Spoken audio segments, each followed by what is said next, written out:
when I did that, I knew, you know, children's ministry was over for me. And I said, oh God, what do you have for me? And I stepped down because of my husband's illness, and I wanted to be home more.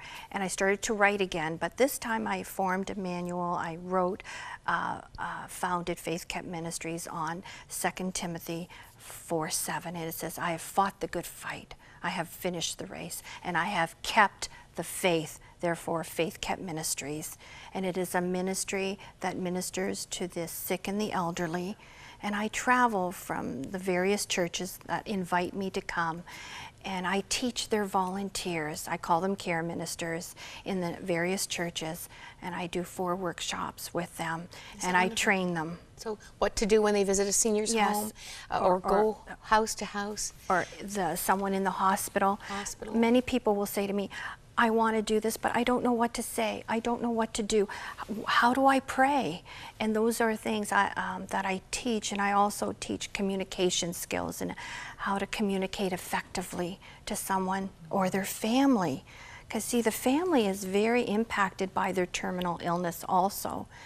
And so that's my teaching, and so that I can, the Lord sent me out, and I send others out in the various churches to minister to the sick and elderly. True mentoring. You're teaching yourself out of a job. Yes, and that's what I'm supposed to be doing. But still doing it. You know, Jim and I was saying in the green room, I said, Connie is bringing home-based care to North America. I mean, that beautiful ministry of going into people's homes, going where they are. You say loneliness is the worst disease. It is, and I've experienced that. I've been in a chaplain in the nursing homes for 3 months, and the loneliness is what kills the people, and the lack of hope and of despair, and without purpose.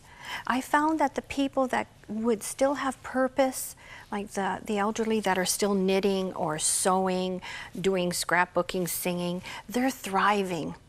But the ones that are sitting there with nothing, with no one to visit, those are the ones that are dying inside, and even physically depleting. I remember a woman in a senior's home saying, would you please call my daughter and tell her if someone doesn't come to visit me, I'm going to die. Yes. And that's a physical reality. Exactly. Just wither away. You say giving to others has brought joy to your grief. Yes.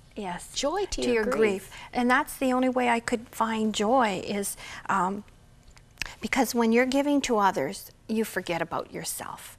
It's not all about you and your loneliness or your grief, but you're just enthroned with them. You're speaking to them. You're trying to make them happy. I would massage their hands or read stories to them and just listen to their stories, and they would say, "Oh, thank you. You will come back. Promise you'll come back."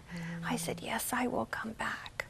So it was a wonderful journey through the nursing homes, and that's my heart with Faith Kept Ministry is that. I'm thrilled to hear about faithkeptministries.com. Yes. If your church would like to have some sessions with Connie, yes, you just need volunteers. Right, and we're willing to go. And I go in, and I don't call them volunteers. I call them care ministers, because sometimes if you call them volunteers, they'll say, "Oh, I'm just a volunteer."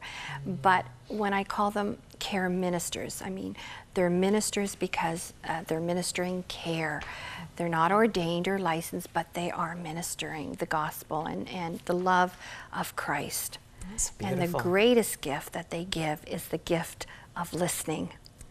That is a spiritual gift. Because see, when you're listening to someone, you are saying to them, you are important. You are worth my time. We have a picture of you with Lillian, one one of the wonderful seniors on the receiving end of your love and care and listening.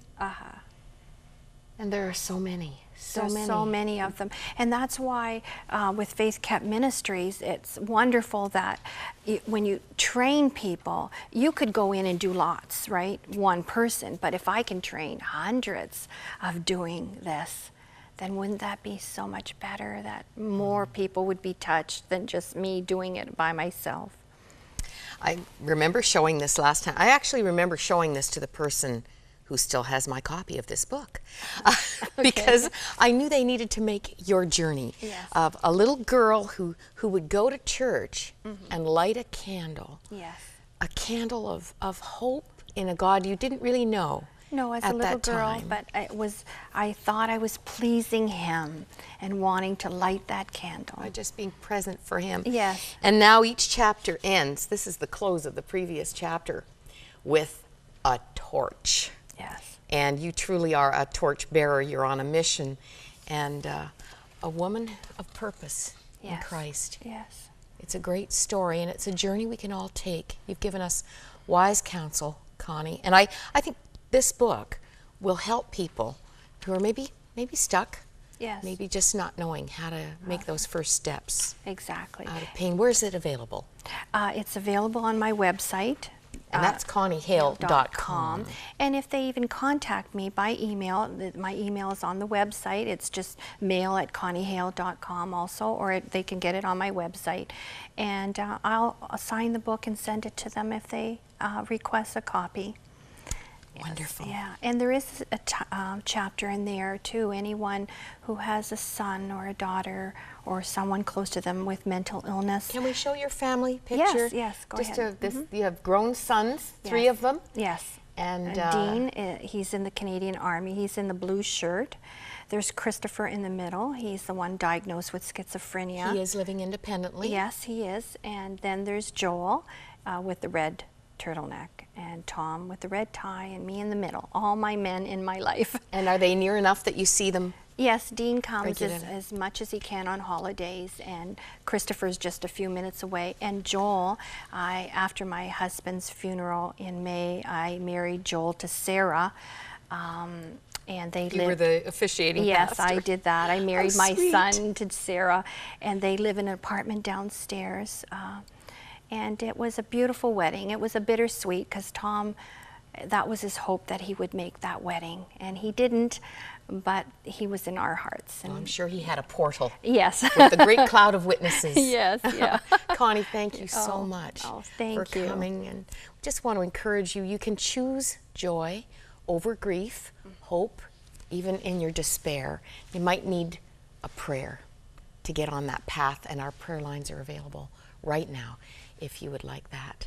And I hope you've been encouraged. Connie, thank you so much for coming. Thank you for allowing me to come on. It was a great privilege. Thank you.